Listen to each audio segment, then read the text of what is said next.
ये क्या सरकार इतनी क्रूर दिल की सरकार है। पीला पंजा चला दिया इन्होंने रोहतक के किला रोड पे। अभी 6 महीने में नहीं डांस कर दिया और उन्होंने तो 4.5 के लिए 4.5 फुट के लिए भी मानना है। 4 फुट के लिए 4.5 ये ठीक कह रहे हैं।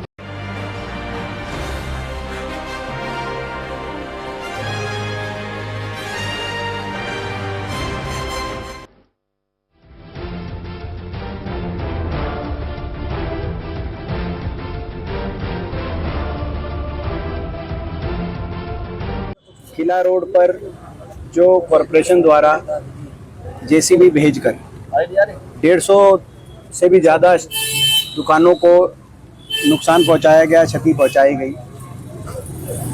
और जो किला रोड की जो बेसिक एम्यूनिटीज़ हैं उनकी जो हालात बने हुए हैं वो आज पूरे, मैं समझता हूँ, रोहतक को शर्मसार।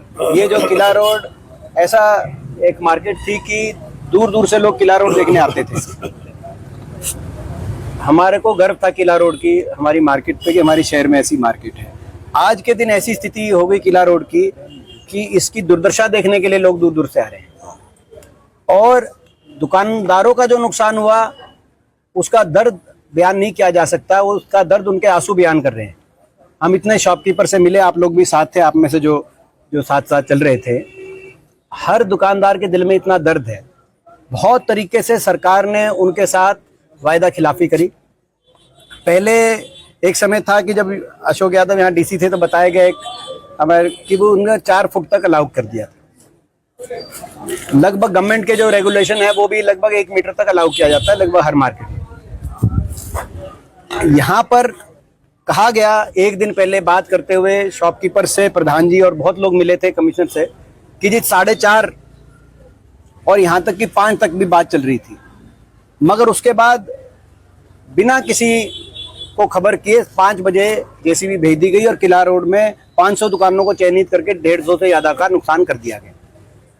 ये ना तो जो नोटिस कह रहे हैं, मैं देख रहा था उनका बयान, तो कमीशन नोटिस वो तो एक साधारण एक रूटीन का प्रोसेस था। उसके बाद तो 1 महीने से बातचीत चल रही थी कि कितना, और उन्होंने मौखिक रूप से कह दिया था कि भाई 4.5 तक कोई नुकसान नहीं करेंगे, और 5 तक की भी बात चल रही थी, 5 फीट तक। उसके बाद दूसरी बात है कि बिना नोटिस के, बिना खबर करे दुकानदारों का नुकसान करना। दूसरी बात है कि गवर्नमेंट ने लगभग जो कानूनी फैसले आए हैं, कोर्ट्स के फैसले, उसके माध्यम से 1 मीटर तक के लगभग अलाउ किया हुआ है। वो भी यहाँ पे कुछ नहीं, यहाँ तो सीधा यहाँ तक कि शटर तक भी नुकसान पहुंचाए गए। बहुत से दुकानदार ऐसे हैं जिनकी शटर का भी नुकसान हुआ है। तो हमारी मांग है कि ये जो जिन दुकानों का नुकसान पहुँचाया गया है उन दुकानदारों को सरकार की तरफ से मुआवजा मिलना चाहिए, उनकी मदद होनी चाहिए। इतना नुकसान एक दुकानदार कैसे बियर करेगा, नंबर 1। नंबर 2, किला रोड को लेके आप देखो, पहले जो ये बीच वाले जो आज खंबे देख रहे हो आप, बिजली वाले, 5 साल पहले इसी गवर्नमेंट में पहले इनको साइड में लेके जाया गया। पहले बीच में थे, उसके बाद अब ये वापस बीच में ले आए और अब कह रहे हैं दोबारा से इनको साइड में लेके जाने के लिए कार्रवाई कर रहे हैं। तो यही सरकार तो इनको बीच में लेके आई, बीच में लगवाया गया इस खंभों को, और यही सरकार अब कह रही है कि हम साइड में लेके जाएंगे। तो इसमें दुकानदारों को क्या नुकसान, क्या इसमें कसूर है, कोई बताए? और क्या उनके कोई मानव अधिकार नहीं है दुकानदारों के? क्या उनके परिवारों के मानव अधिकार नहीं है? ये क्या सरकार इतनी क्रूर दिल की सरकार है कि इनका पीला पंजा, जैसे यूपी में बुलडोजर चलाते हैं ये, अब ये जो है, जब वहां पे चलने की बात आती थी बुलडोजर, तो आता था कि भाई ये क्रिमिनलों पे चलता है बुलडोजर। तो इनमें से कौन सा क्रिमिनल है दुकानदार, ये बता दें हमें। ये तो यूपी का बुलडोजर चला दिया इन्होंने रोहतक के किला रोड पे, मगर बिना किस, सब बेकसूरों पे, पूरी तरह बेकसूरों पे।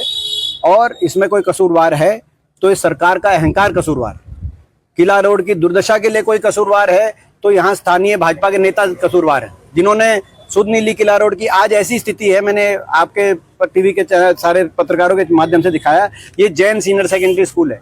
छोटे छोटे बच्चे, छोटी छोटी हमारी जो है स्टूडेंट्स, और बाहर आप देखो क्या अपने टूटे हुए शीशे पड़े, सीवरेज खुला हुए पड़े, गहरे गहरे सीवरेज खुले हुए पड़े। किसकी जिम्मेदारी है?